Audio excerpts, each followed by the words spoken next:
दोस्तों, अगर आप सभी लोग झारखंड के हैं तो जयराम महतो जी को तो आप सभी लोग बहुत अच्छे से पहचानते होंगे। देखिए, जयराम महतो जिस तरह से कामें कर रहे हैं, लग रहा है कुछ ही सालों में वो झारखंड का मुख्यमंत्री होने वाले हैं। देखिए, जयराम महतो ऐसा ऐसा कामें कर रहे हैं कि जनता सीधे सर पे बैठा ले रही है। जनता ये चिल्ला चिल्ला के बोल रही है कि झारखंड का अगला मुख्यमंत्री टाइगर जयराम कुमार महतो। जनता ऐसी ऐसी बातें बोल रही है, जयराम महतो को जिताने के लिए पूरा हंगामा कर रही है। जानते हैं, कल के दिन भी जयराम महतो जनसभा किए थे। 1 से 1.5 लाख लोग उनको देखने के लिए आए थे और सभी लोग हाथ मिलाने के लिए तरस रहे हैं। टाइगर जयराम महतो सभी से तो मुलाकात और हाथ नहीं मिला रहे हैं, किसी से मुलाकात उतना नहीं कर रहे हैं क्योंकि उतना टाइम नहीं है। लेकिन जिस तरह से इनका रुतबा है, जिस तरह से ये कामें कर रहे हैं, लग रहा है कि 2029 से 2034 में ये झारखंड का मुख्यमंत्री होने वाले हैं। लोग ये भी बोल रहे हैं कि जेएमएम इस बार साफ हो जाएगी, क्योंकि जयराम महतो ये पूरे झारखंड में अभी तक कोई आया नहीं था, तो हमने इस बार वोट देके जेएमएम का सरकार बना दिया। देखिए, जेएमएम को मजबूरी में सत्ता में लाना पड़ा, क्योंकि बीजेपी हिंदू मुस्लिम की बात करती है और ये कांग्रेस पार्टी जो है, और आज उसका तो नाम निशान नहीं है। ये जो कांग्रेस है सिर्फ मुसलमानों के पक्ष में काम करती है, और ये जो है जेएमएम वो हिंदू मुस्लिम सभी जातियां सभी धर्म की बात करती है।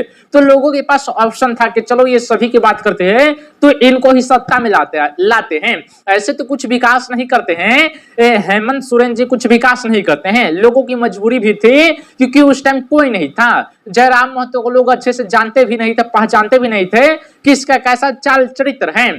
जेएमएम को मजबूरी में जिताना पड़ गया झारखंड की जनता को। लेकिन जब से जयराम महतो जी झारखंड में विधायक बने हैं, दुमरी के विधायक बने हैं, तब से जनता चिल्ला चिल्ला के बोल रही है कि जेएमएम का नाम और निशान मिट जाएगा। इस बार झारखंड में जेलकेम की सरकार बनने वाली है। देखिए, अगर अच्छे अच्छे लोगों को टिकट देते हैं और मैदान में उतारते हैं तो 110% झारखंड में ये जयराम महतो की सरकार बनेगी, क्योंकि झारखंड में ज्यादा सीट नहीं है, 100 से कम ही है। बिहार में तो पूरे 243 सीट है, तो इतनी बड़ी बड़ी पार्टियां चुनाव लड़ती है। लेकिन झारखंड में अगर जयराम महतो 40 सीट भी ला देते हैं तो उनकी सरकार बन जाएगी। 40 सीट लाना कोई बड़ी बात नहीं है। अब बिहार में कम से कम 150 सीटों पे चलिएगा तब सरकार बना पाइएगा, लेकिन झारखंड में 40 या 45 सीट ला दीजिएगा तो झारखंड में सरकार बना लीजिएगा। जयराम महतो को फायदा होगा अगर वो इसी तरह से काम करते रहते हैं। तो अभी तो फुल मोटिवेशनल के साथ वो कामें कर रहे हैं, दिन रात एक कर दे रहे हैं, दिन रात एक करके काम कर रहे हैं। घर पे भी नहीं जा रहे हैं, घर पे जाके तो खाना कभी खाते ही नहीं है, होटल में या कोई दे देता है तो खा लेते हैं। दिन भर गाड़ी से घूमते रहते हैं, जनता जहां बुलाती है वहां जाते हैं, और सभी के सभी अपना पैसा सही करते हैं। अपना 75% सैलरी वो दे दिए और कुछ सोशल मीडिया के पैसे से वो दिन भर घूमते हैं और जनसभा करते रहते हैं। बाकी सभी जगह तो इनके पार्टी के कार्यकर्ता ही पंडाल गिरा देते हैं, माइक डीजे उजे सब वही ला देते हैं, अपना पैसा देखो सब ला देते हैं, और जयराम महतो वहां जाके भाषण देते हैं, लोगों को बताते हैं कि आपका अधिकार क्या है। कुछ दिन पहले आप सभी लोगों ने देखा होगा, एक कंपनी के खिलाफ कुछ महिलाएं, कुछ बुजुर्ग लोग प्रोटेस्ट कर रहे थे। शायद गिरिडीह में ना हुआ था भैया, हमको उतना मालूम नहीं रहता है, हम बिहार से हैं। सीधी बात मैं कहना चाहता हूँ, मैं बिहार से हूँ। टाइगर जयराम महतो का इसलिए सपोर्ट करता हूँ क्योंकि उनका जो मुद्दा है एकदम सही है। वो बोलते हैं कि प्रशांत किशोर का भी मुद्दा है, अगर वो अपनी ऐसे ही आवाज उठाते रहे तो वो सरकार बना लेंगे। इस बार 100% पीके की सरकार बिहार में आ रही है, प्रशांत किशोर की सरकार आ रही है। हमारा भी दायित्व, हमारा भी फर्ज बनता है कि जो अच्छे लोग हैं, युवा लोग हैं, वो राजनीति में आए और देश को सुधारे, अपने अपने राज्य को सुधारे। कुछ ऐसी भी बातें बोलते हैं, विवादित बयान देते हैं कि अरे यहाँ पे दूसरे राज्य का आके फैक्ट्री लगा दिया है, सब यहाँ के लोगों को नुकसान हो रहा है। फैक्ट्री लगाना कोई गलत नहीं है, कहां लगाया है ये गलत है। आपका जो बोलने का तरीका है जयराम महतो, तो इस पे थोड़ा कंट्रोल करिए, नहीं तो अगर ऐसी बातें करेंगे तो आपको उतना सीट नहीं आएगा कि सरकार बना पाएंगे। चलिए, जो खबर है वो बता रहे हैं। गिरिडीह में शायद से महिलाओं को पुलिस ने दौड़ा कर पीटा था। आप सभी लोगों ने वीडियो भी देखा होगा। एक विश्वा न्यूज झारखंड वाले भैया ने तो अच्छे से बताया था, दिखाया था कि किस तरह से वहां का डीएसपी, एसपी, वहां का डीएम बदतमीजी कर रहा है गरीब दलित महिलाओं को पीट रहा है, और सच में पीटा गया था। महिला पुलिसकर्मी बुला के महिलाओं को पीटा गया था, वो भी दौरा दौरा के पीटा गया था। उस कंपनी के खिलाफ आंदोलन वो लोग कर रहे थे, और जयराम महतो के पार्टी के भी कार्यकर्ता शायद से थे आंदोलन में शामिल। पुलिस आती है, लाठीचार्ज करती है, दौरा दौरा के मारती है। उसके कई दिनों बाद टाइगर जयराम महतो पहुंचते हैं, वहीं पे जाते हैं तो लाखों लोग उनको देखने के लिए आ जाते हैं।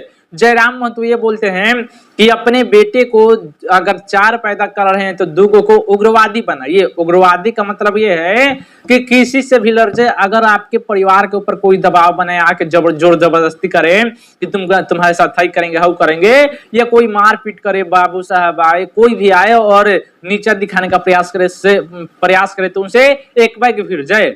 जयराम महतो बोल रहे हैं कि अगर आपके साथ कोई गलत करता है, आपके पास 2-4 जो भी लड़के हैं उनमें से 2 को उग्रवादी बनाइए और 2 को नॉर्मल रखिए, पढ़ाई लिखाई करवाइए, उसको अच्छी शिक्षा दीजिए और उनको नौकरी दिलाइए, और 2 को उग्रवादी बनाइए जो किसी से भी भिड़ जाए। ये कहीं ना कहीं बयान तो गलत है। उग्रवादी क्या जरूरत है? उग्रवादी शरीफ रहिए, अच्छा बनिए, इतना किसी को छूट मत दीजिए कि हमारे परिवार को डरा दे, धमका दे या कुछ भी बोल दे, लेकिन अच्छा इंसान बनिए। उग्रवादी का मतलब जानते ही आपको मालूम है, चोरी करना, लूटना, मतलब ये सब काम हो जाता है उग्रवादी बनने के बाद। जयराम महतो लेकिन जो कार्य कर रहे हैं बहुत अच्छा कर रहे हैं। उन्होंने महिलाओं से भी बात किया जिनके साथ मारपीट किया गया था, प्रशासन के द्वारा मारपीट किया गया था। कोई कंपनी के खिलाफ प्रोटेस्ट कर रहा है, आंदोलन कर रहे, तो क्या आपका अधिकार बनता है, प्रशासन का यह अधिकार बनता है कि आंदोलनकारियों पर लाठीचार्ज करे? चलिए लाठीचार्ज कर रहे हैं तो पुरुषों के ऊपर लाठीचार्ज करिए, किसी महिला के ऊपर लाठीचार्ज कर रहे हैं, अगर उसका बेटा देख लेता है कि उसकी मां को मारा जा रहा है तो आपका क्या होगा? आप खुद बताइए। जो भी महिला पुलिसकर्मी पीट रहे थे, या जो भी डीएम के कहने पर, एसडीएम या फिर डीएसपी, एसपी, डीजीपी के कहने पर जो लोग लाठीचार्ज कर रहे थे, अगर उसके बेटे को पता लग जाता है, वो वीडियो देख लेते हैं और प्रशासन के खिलाफ नफरत वो करने लगते हैं, प्रशासन से नफरत करते हैं, उनके बारे में गलत सोचते हैं, और एक दिन चल के उग्रवादी या कोई बड़ा टेररिस्ट बन जाए तो क्या करिएगा? कहिएगा कि अरे वही गलत है। कोई बड़ा चोर बन जाए, कोई बहुत बड़ा डकैती कर ले तो कहिएगा कि अरे वही ना गलत है। अपना पहले आप सब लोग ज्यादा सुधारिए ना। कोयला को ऐसे ही जाने दे रहे हैं, सही से काम करिए। महिलाओं को पर लाठीचार्ज करना ये संविधान भी अधिकार नहीं देता है, चाहे कितना भी बड़ा घटना हो जाए, लेकिन महिलाओं के ऊपर यहाँ तक सुप्रीम कोर्ट और संविधान ये भी कहता है कि कोई अगर अपराधी भी है तो आप उस महिला के ऊपर हाथ नहीं छोड़ सकते। सुप्रीम कोर्ट और संविधान कहता है। फिर आप सब लोग अपना मनमौजी करिएगा, किसी को मारिएगा, धमकाइएगा, प्रोटेस्ट नहीं करने दीजिएगा। संविधान सबको अधिकार देता है कि वो अपनी बात कर सकता है, अपनी अधिकार मांग सकता है, और वो लोग जायज है, उनका मांग वो लोग जायज तरीके से मांग रहे थे। उनकी बात सरकार को सुननी चाहिए और उनकी मांग को पूरी करना चाहिए जो लोग मांग रहे थे। जयराम महतो ने इस मुद्दा को जोर शोर से उठाया है, जनता को भी साथ देना चाहिए। हालांकि 1.5 लाख लोग आए हुए थे और जनता सपोर्ट कर रही है। आने वाला कुछ ही सालों में देखिएगा ये झारखंड का मुख्यमंत्री होंगे। अपनी राय बताइएगा कमेंट बॉक्स में, चैनल पर नए होंगे सब्सक्राइब करिएगा। जय हिंद।